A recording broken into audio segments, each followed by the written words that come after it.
Welcome to the DNA Center Assurance and Automation Use Cases module. My name is Manesh Behel and I am part of the Global EN Access sales team, and here I will be presenting the Understanding Use Cases module. In this module, we will discuss customer relevant use cases for DNA Center Automation and Assurance. Following this module, you will be able to introduce automation and assurance focused use cases, learn to ask the necessary guiding questions to associate a use case to a customer's quantifiable operational impact, and finally, establish consensus around the importance of identifying baselines and defining success metrics. A useful tool to compare the value of software is a customer use case. Instead of simply describing all the use cases, ask questions to find out what use cases actually resonate with your customer. Asking questions such as, how do you troubleshoot wireless issues? And how much time do you spend on these support tickets? Additionally, questions such as, do you utilize automation in your network? And how do you manage software upgrades? This use case should be familiar to anyone who has ever managed a wireless network. It's when a user complains joining a network takes far too long.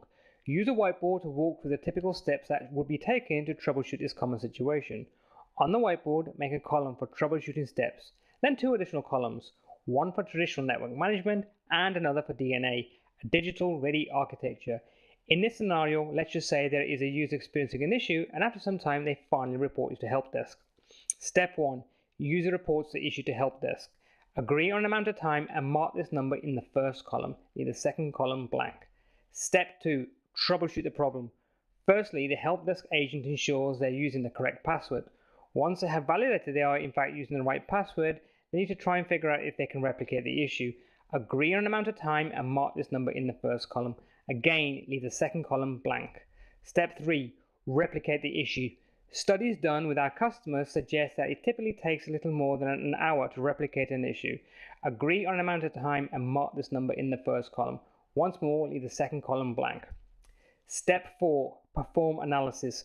Once the issue has been replicated, and perhaps in this case it actually is a wireless issue, we can perform a radio channel analysis, or simply make sure that the network is configured the way we expect and employed. Agree on an amount of time and mark this number in the first column. Now put a small number in that second column under the DNA heading, something like 5 or 10 minutes will be sufficient. Mention that in both use cases the impact to the user is totally identical. They both experienced a problem, but on one side with DNA assurance, the time to resolution was significantly less. Let's look at another scenario. In this case, the client has reported a poor wireless experience. Make the same 3 columns on the whiteboard. Step 1. Perform analysis. Since in this case the issue has already been escalated, how long did it actually take to perform some sort of configuration analysis? Agree on an amount of time and mark this number in the first column. In the second column, put the same number that was used in the previous scenario. Step 2. Replicate the issue. According to a Cisco Commission study, we have found it takes on average a little more than 1 hour to do this. Agree on an amount of time and mark this number in the first column, leave the second column blank. Step 3. Site visit. Sometimes that just is not enough. Sometimes we need to jump in our car and head out to location to figure things out for ourselves. Let's just say that we're lucky and it only takes us a couple of hours to get there. Agree on an amount of time and mark this number in the first column, leave the second column blank. Step 4. Network time travel. With DNA assurance, we are able to use a network time travel feature to review exactly what was going on at the time the user was experiencing the problem. Here you would leave the first column blank and in the second column put a number like 5 to 10 minutes. Step 5. DNA network sensor. We want to mention that with a digital ready network, they can use standalone sensors or even use an existing access point to act as a client to test all aspects of the network and its capabilities. Here you would leave the first column blank and in the second column put a number like 5 or 10 minutes. We want to point out that in both cases, traditional network management or with DNA, the impact to the user was totally identical. The difference is with the DNA Center, it only takes a fraction of time to reach a resolution. In this use case, we will focus on the benefits of automation. Make the same 3 columns as before. In this scenario, let's walk through the process of making changes to network infrastructure devices such as credential changes, changes to network services, or IP and host address management such as DNS, DHCP or Radius, or just about anything else that needs to be done many times over.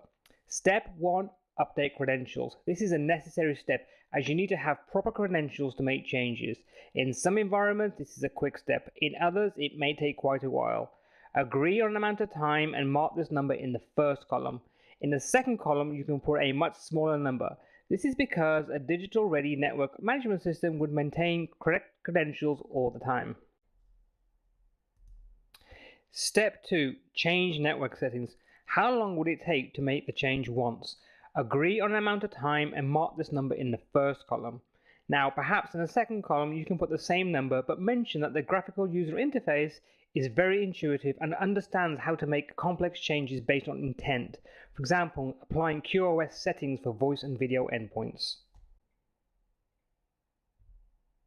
Step 3. Replicate. This is the big one. Is it a manual process, or once you define the CLI changes and validate they work as expected, how long does it take to identify and apply? Agree on an amount of time and mark this number in the first column.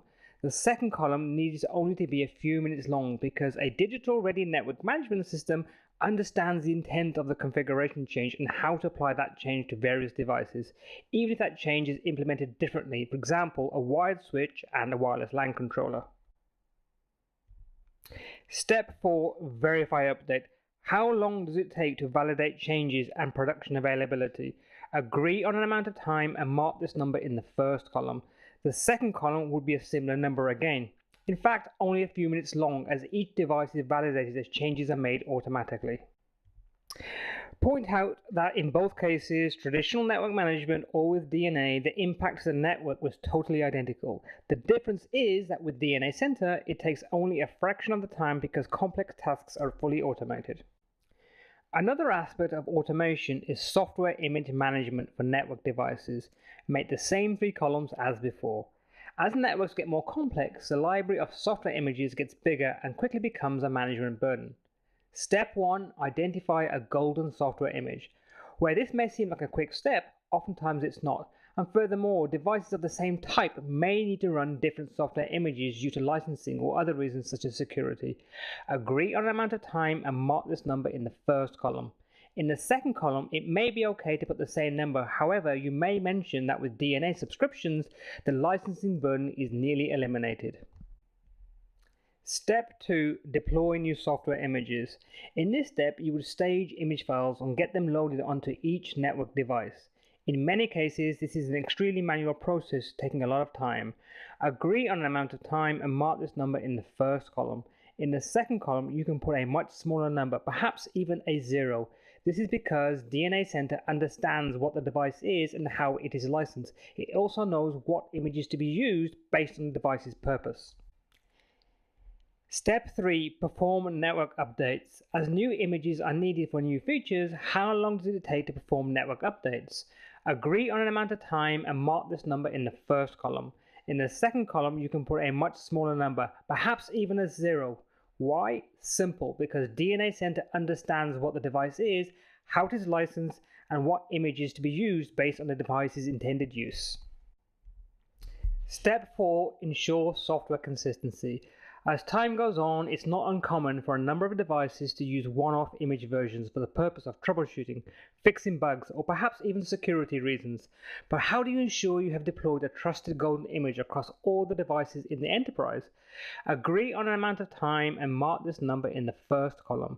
In the second column, you can put a much smaller number, perhaps even a 0. Once more, DNA Center understands what the device is and can ensure it has a correct golden image in use at all times. Point out that in both cases, traditional network management or with DNA, the impact to the network was totally identical. The difference is that with DNA Center, it only takes a fraction of time because complex tasks are automated. This concludes the module of DNA Center Assurance and Automation use cases. In the next section, we will discuss how to use demonstrations and not just PowerPoint slides to introduce a product.